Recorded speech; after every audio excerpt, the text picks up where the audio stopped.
No creo que no. Gracias. Está grabando. Creo que no, maestra, no se grabando. Apenas, profe. Ya, apenas. Sí, ¿verdad? Sí. Maestra, ¿Mm?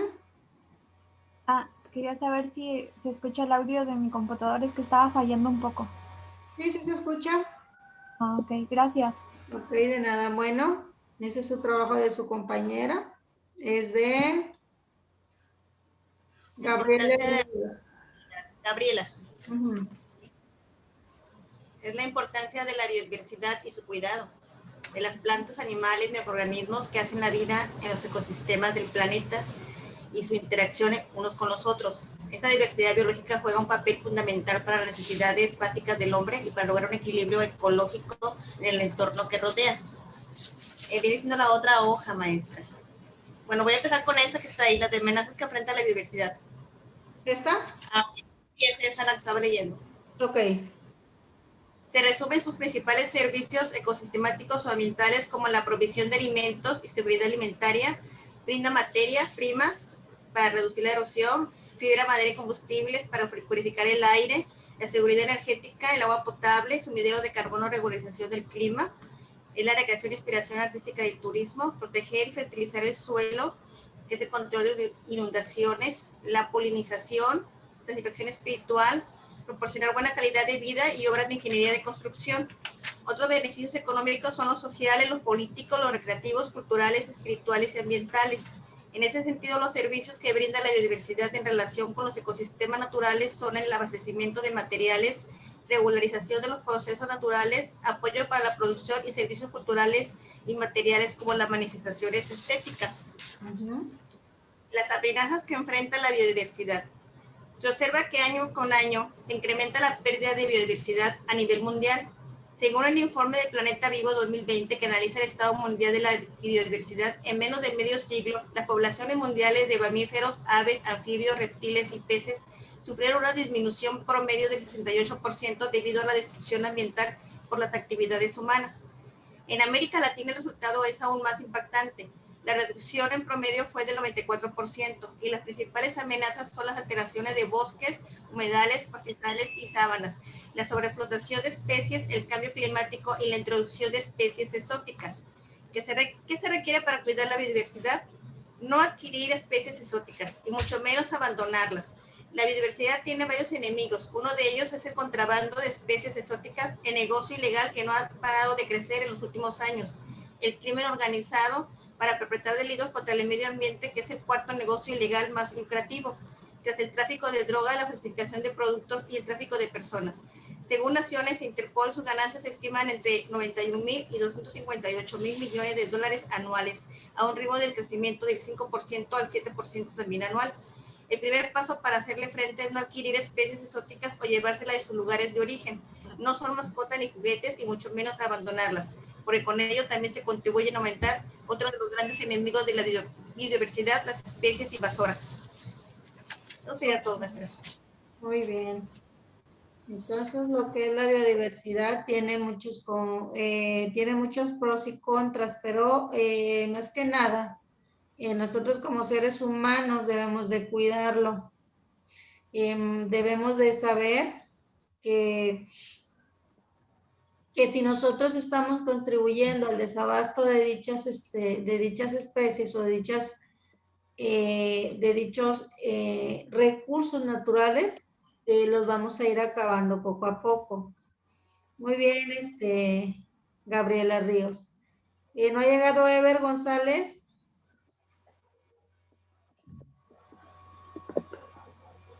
¿No? Sí, sí, sí, aquí estoy, aquí estoy. Ok, vamos contigo, Ever. ¿Las presentas ahí o te lo presento directo de pantalla? Ok, directo de pantalla. Ok.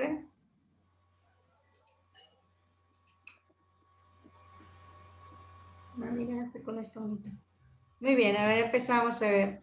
Vamos a ver si alcanza a ver más grande. Ok, ahí está.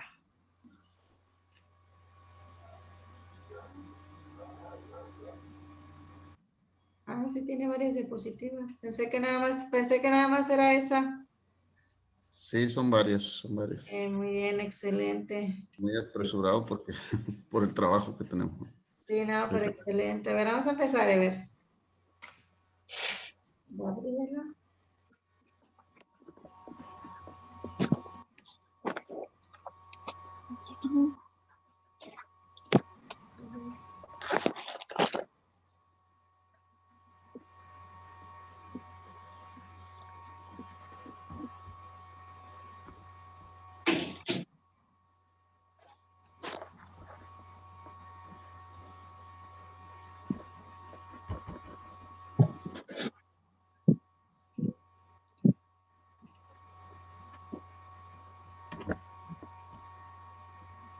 Permítame.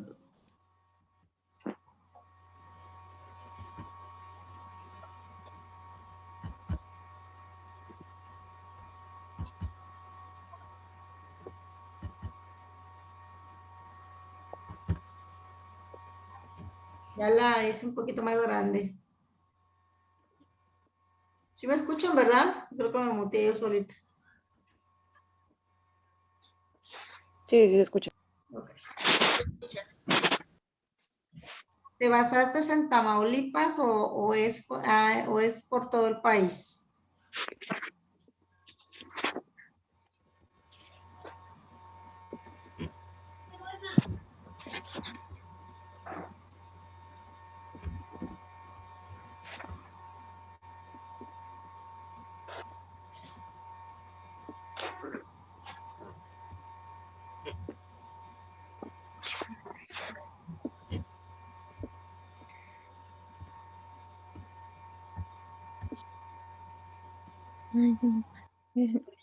Sí, es Tamaulipas. Ok. Ok, bueno.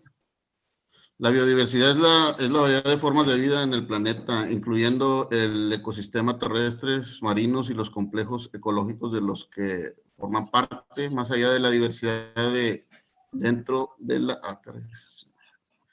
especie, entre las especies y entre los ecosistemas. La biodiversidad varía según las distintivas regiones ecológicas y es mucho más alta en las zonas tropicales que en climas templados. La biodiversidad es responsable de garantizar los sistemas de todo el mundo. Especie humana depende de ella para sobrevivir. Irónicamente, la principal amenaza para la biodiversidad es la acción humana, la cual se manifiesta a través de la deforestación, los incendios forestales y los cambios en el clima y el ecosistema. El daño causado a la biodiversidad afecta no solo a especies que habitan un lugar determinado, sino que perjudica la red de relaciones entre las especies y el medio ambiente en el que viven. Debido a la deforestación y los incendios, muchas especies se han extinguido antes de que pudieran ser estudiadas o antes de que se tomara alguna medida para tratar de prevenirlas. Ok. La biodiversidad no es estática, es dinámica, es un sistema en evolución constante, tanto en cada especie como en cada organismo individual. La importancia de la biodiversidad se puede sintetizar en dos rasgos, especialmente al lado es el fruto del trabajo de millones de años de la naturaleza, por lo que su valor es un incalculable irrealizable. Por otro, es garantía para el funcionamiento correcto del sistema que forman los seres vivos, junto con el medio en el que viven y al que contribuyen para su supervivencia. Hay unas partes blancas que se me atraviesan las letras, mismo Sí, color. así. De esta forma podemos afirmar la biodiversidad no solo es significativa para los seres humanos, sino que es esencial para la vida del planeta, por lo que debemos tratar de preservarla. La biodiversidad de las especies nos provee bienes tan necesarios como el alimento o el oxígeno, nos proporciona materias primas que favorecen el desarrollo económico, produce energía que utilizamos como combustible y es el origen de algunos medicamentos y finalmente pero por no por ello menos importante, nos colma la retina de hermosos paisajes que podemos disfrutar. México, junto con, no lo entiendo, lo que dice Colombia y Perú. China, India, Colombia y Perú. Sí. Se encuentra entre los 5 países llamados megadiversos, los cuales en conjunto albergan entre el 60 y 70% la diversidad biológica conocida del planeta. En México se encuentra representado el 12% de la diversidad terrestre del planeta. Prácticamente todos los tipos de vegetación terrestres conocidos se encuentran representados en el país y además algunos ecosistemas como los humedables de Cuatro Ciénegas, Coahuila, solo se encuentra en México. Pues aquí tenemos toda esta información, no sé si sea apropiado que la lea toda y no le dé tiempo a otros compañeros. Aquí tengo otra lectura. Tamaulipas y su biodiversidad. Tamaulipas es considerado como la entidad con mayor biodiversidad en el norte de México, resultado de la gran variedad de ecosistemas que presenta el estado. Esto consecuencia de lo accidentado de su relieve, de la influencia de las condiciones climáticas de las grandes llanuras de Norteamérica, el Golfo de México y la Sierra Madre Oriental, y particularmente por localizarse sobre la transición entre dos regiones biogeográficas, la neártica y la neotropical. Información sobre la biodiversidad de Tamaulipas, actividades, observaciones de la biodiversidad en Tamaulipas. Aquí muestra un total de 33.390, especies registradas 4.773, identificación de especies 2.475, observadores de riqueza natural o ciencia ciudadana 997. Esta es una estadística de aquí de Tamaulipas, ¿verdad? ¿Actual o es anterior a otros años? Sí, es actual, es actual. ¿Es actual? Sí. ¿Es la estadística que tenemos aquí? Es lo más nuevo, sí. Ok, muy bien. ¿Qué alternativas? A ver qué nos dice aquí. ¿Alternativas para qué? Permítame.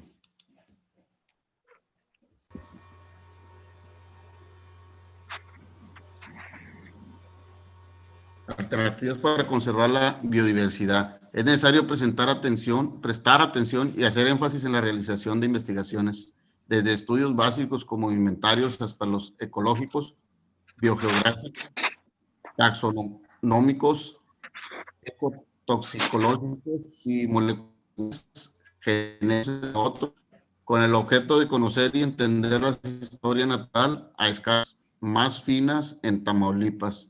Es momento de participar conciencia ciudadana. Aunque parece que todas las acciones han de ser desarrolladas por dependencias gubernamentales o académicas, existen muchas alternativas que la sociedad civil puede llevar a cabo, encaminadas a la protección y conservación de los recursos naturales. Por lo cual te invitamos a sumarte a las diversas actividades dentro de tu escuela, ciudad, hogar y grupo. Es buena cualquier propuesta que dé a conocer el valor tan importante de nuestro patrimonio. Okay.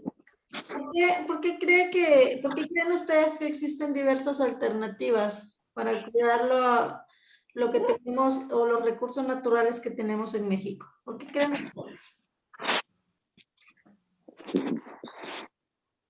Todo esto es indispensable porque debemos ser conscientes de que a veces el ser humano,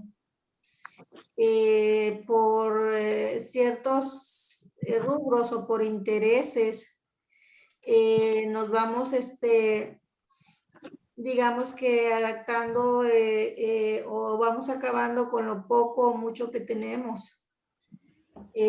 Bueno, también tengo el de Está Gabriela Cecilia Castillo. Sí, maestra. ¿Eh? Yo lo comparto porque Ok, creo muy que bien, es Gabriela. otro. Muy bien. Pero es que el mío es más sencillo. Yo nada más puse los problemas de aquí de mi comunidad, como Ujú. decía la plataforma, y la solución que podríamos dar. Ok, a ver. Aquí está. A ver, a ver.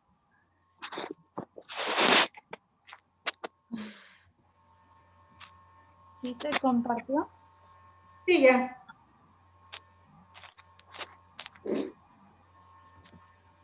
Bueno, pues esa es la portada. Ajá. Bueno, como ya sabemos, la biodiversidad es parte del ecosistema de nosotros, y la importancia que tienen. Y, a ver. Aquí.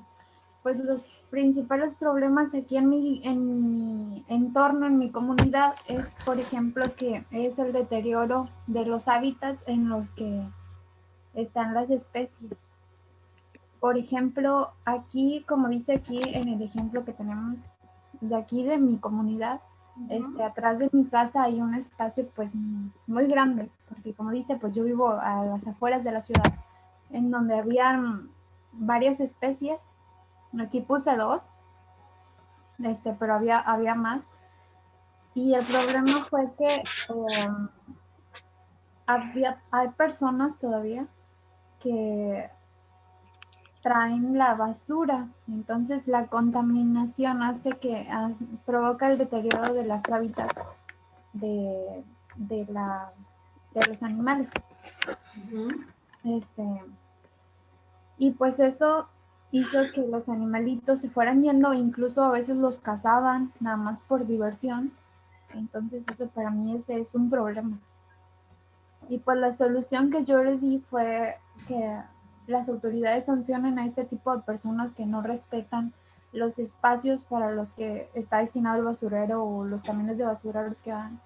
Pues por más fácil que hacen tirar la basura en cualquier lado, eso provoca la contaminación, provoca el deterioro. Entonces, pues para mí esa es la solución, ¿no? Buscar una posible solución. Bueno, una solución, más que nada. Como dices, sancionar a las personas que tiran basura. ¿Ustedes cómo han visto, cuando hemos visto como a veces vemos pasar en la tele, vemos pasar en anuncios, por eso la materia se llama el nivel modelo socioeconómico de México? ¿Por qué? Porque nosotros mismos podemos verificar de qué forma podemos ayudar, o cómo se le llama, cómo podemos afectar la vida cotidiana. Como lo habíamos estado viendo en clases anteriores, las últimas 2 clases, vimos una pirámide, vimos unos segmentos que se estuvieron tocando de ciertos temas. Ahorita vamos a retomar lo demás, vamos a dejar esto por un ladito. Ya más o menos todos tenemos la idea de qué es, porque todos los conocemos. ¿Qué es lo que vamos a ver ahorita? Vamos a seguir viendo lo que es los niveles.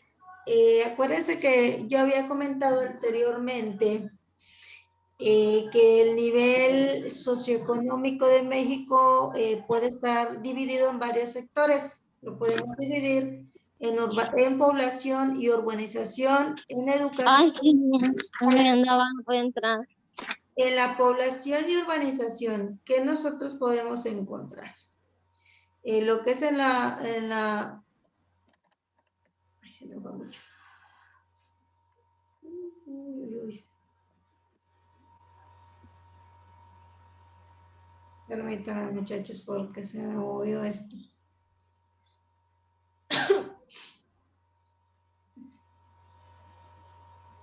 Les estaba yo comentando que en lo que es en los sectores socioeconómicos de la población, encontramos diversas comunidades, más que nada. ¿Cómo qué comunidades podemos encontrar? Lo que es salud, La población de urbanización, más que nada, la población es un país, tanto región, localidad, etcétera. ¿Por quién está constituido? Está constituido como por personas de diferentes características que pueden compartir qué cosas, costumbres, un territorio o un idioma o creencias, entre otros. Al comparar a México con otros países del mundo, es posible apreciar que nuestro país es uno de los más poblados del mundo, con más de un total de millones de personas. También debemos de reconocer que existen ciertas características para que puedan visualizar o puedan ver cuáles son los países con mayor población.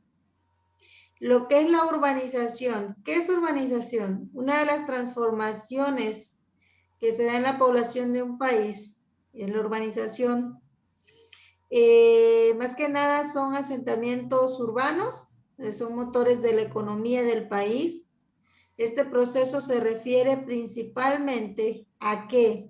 Al desarrollo económico y con esta las fuerzas productivas. ¿Qué son las fuerzas productivas?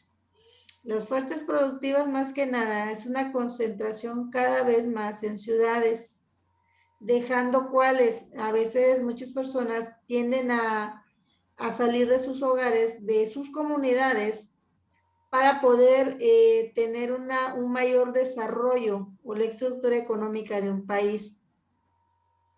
Este proceso tiene beneficios importantes. Entre una población se relaciona con ¿qué? Con la salud, lo cual se refleja en el crecimiento o en el incremento de la sobrevivencia o de los mexicanos. Estamos hablando de México. Esta supervivencia se ilustra, y bien puede ser en llamadas de vida de nacimiento, es decir, si una persona nace en México en las condiciones que prevalecen actualmente en el país, ¿cuáles son esas condiciones? Salud, educación, entre otras. Más que nada tendrá una esperanza mayor a la equivalente de vivir a más años. Por esto, actualmente es probable más que los habitantes vivan más de 2 generaciones de personas en una familia al mismo tiempo. ¿Como quiénes pueden ser esas generaciones? Como quienes, pues nuestros padres, nuestros abuelos, nuestros bisabuelos, entre otros. Si ustedes me preguntan, yo no me van a dejar mentir. ¿Quiénes de ustedes viven actualmente con sus abuelos, con sus tíos, con sus tías?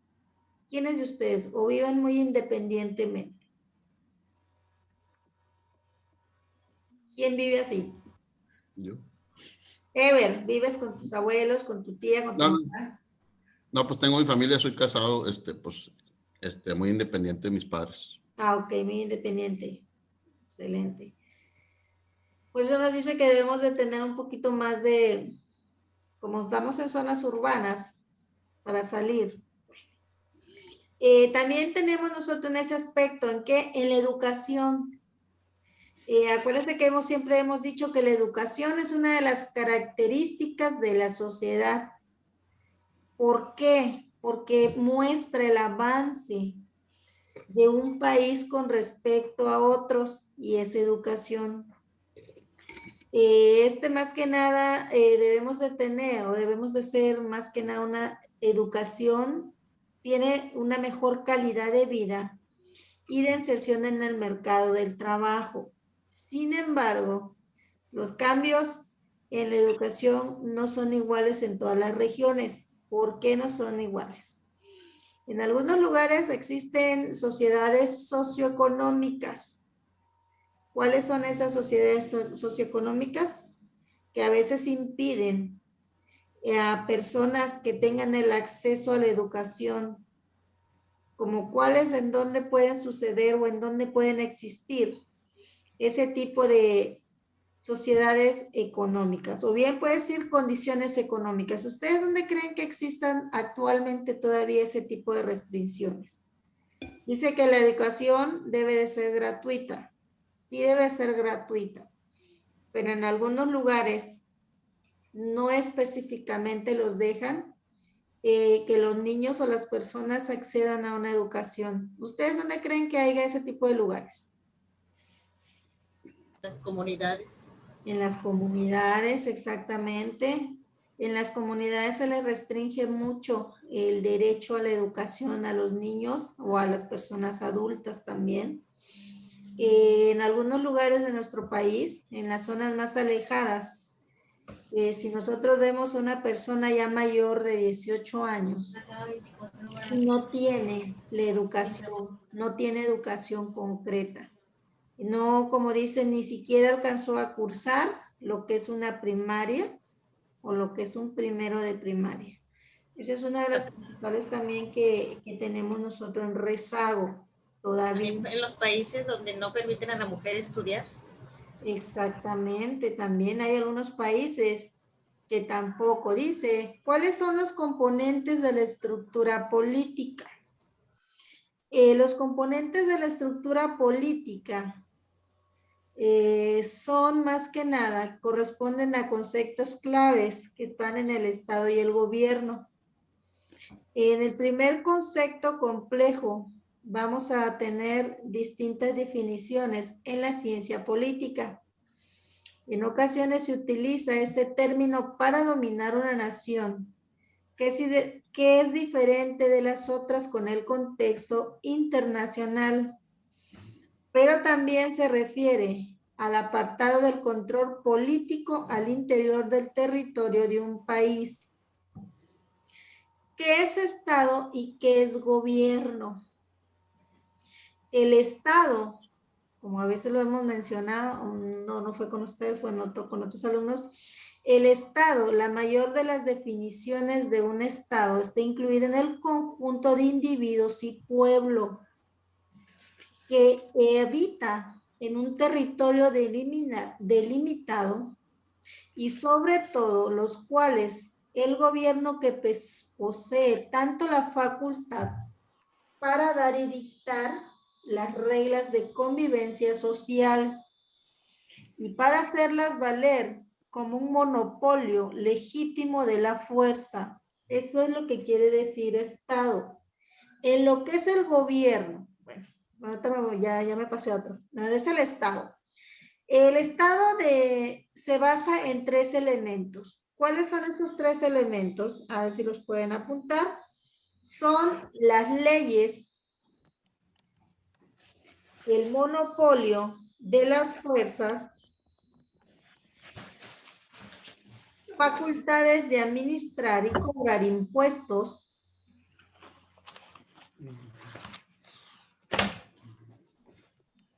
¿sí los anotaron? Leyes de monopolio de las fuerzas y qué, maestra. Ajá, las leyes, el monopolio de las fuerzas y facultad de administrar y cobrar impuestos. Según un autor, se llama Norberto Bobbio, el Estado es la asociación política que establece una jurisdicción soberana dentro de fronteras territoriales definitivas o definidas. Está constituida por su soberanía legítima de nación, asociación territorial y sus instituciones políticas. El gobierno, ¿cómo está constituido el gobierno? Abarca más que nada el conjunto de instituciones que ostentan el poder del Estado en un momento determinado. Por lo que una forma de hacer referencia al mismo es la organización institucional, es la que reside en la autoridad de un Estado. Como partes que le integran el gobierno están, la primera, número 1, el Ejecutivo y todas las entidades,